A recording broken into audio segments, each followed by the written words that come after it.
చేస్తూనే ఉంటాడు.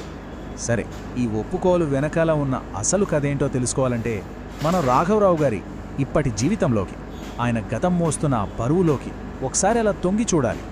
ఆయన ఉంటున్న ఆ చిన్న అపార్ట్మెంటు, అక్కడున్న ప్రతి వస్తువు ఒక కథ చెప్తున్నట్టుంటుంది. టేబుల్ మీద కట్టాల్సిన బిల్లులు, బ్యాంకు నుంచి వచ్చిన నోటీసులు, ఇవన్నీ ఏం చెప్తున్నాయి? ఆయన జీవితం ఎక్కడో ఆగిపోయిందని, ఆర్థికంగా ఎంత పోరాడుతున్నారో చెప్పకనే చెప్తున్నాయి. ఆ గది వాతావరణమే ఆయన మనసులో ఉన్న అలజడికి అద్దం పడుతోంది.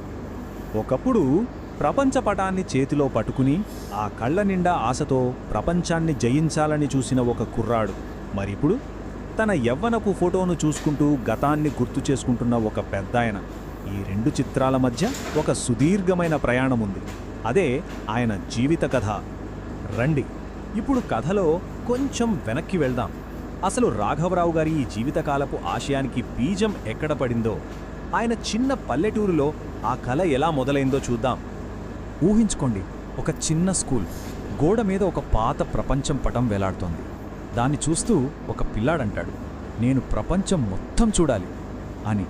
ఆ ఒక్క మాట, ఆ ఒక్క కోరిక, అదే అతని జీవితాన్ని నడిపించబోయే ఇంధనం. ఆ కళ అతని కళ్ళల్లో ఒక నిప్పురవ్వను రాజేసింది. అయితే ఆ ప్రయాణంలో అతనికి దారి చూపించిన ఇద్దరు ముఖ్యమైన వ్యక్తులున్నారు. ఒకరు తన గురువు. చదువంటే పుస్తకాలు కాదు, నువ్వు ఎక్కడికి వెళ్లాలో నిర్ణయించుకోవడం అని చెప్పారు. ఇంకొకరు తన తండ్రి. ఈ ఊరికన్నా ప్రపంచం చాలా పెద్దది, కాని గెలవాలంటే ముందు ఓడిపోవడం నేర్చుకో అన్నారు. ఈ రెండు మాటలు అతని ఆలోచనా విధానాన్ని పూర్తిగా మార్చేశాయి. ముఖ్యంగా వాళ్ళ నాన్న చెప్పిన మాట, జీవితం ముందుగా ఓడిస్తుంది, తర్వాత గెలిపిస్తుంది. ఎంత లోతైన మాటో కదా. గెలుపుకి ముందు ఓటమే ఒక భాగమనే ఈ పాఠం రాఘవరావు జీవితంలో మళ్లీ మళ్లీ ఎదురవుతూనే ఉంది. మరి ఈ మాటలు ఆయనకు ఎంతవరకు బలాన్నిచ్చాయో చూద్దాం.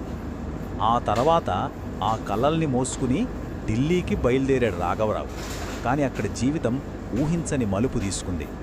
అతను ఎదుర్కొన్న కఠినమైన నిజాలేంటో చూద్దాం. ఢిల్లీ అవకాశాల నగరము అనుకుని వెళితే అక్కడ ఎదురైన వాస్తవికత వేరు. సీట్లు ఫుల్, నెక్స్ట్ ఇయర్ రండి అనే మాటలు. బ్రతకడం కోసం గిన్నెలు కడగాల్సిన పరిస్థితి. ఒక కొత్త ఆరంభం అనుకుంటే ఒక లాడ్జ్లో ఒంటరి గది. అంటే అతను ఊహించుకున్న దానికి అక్కడ ఎదురైన దానికి అస్సలు పొంతనే లేదు. ఈ దెబ్బ అతనికి చాలా పెద్ద పాఠమే నేర్పింది.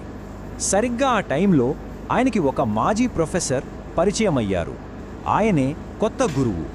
ఆయన రాఘవరావుకి 3 సింపుల్ సూత్రాలు చెప్పారు.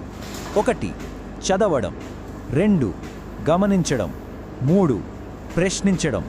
ఇవి కేవలం పుస్తకం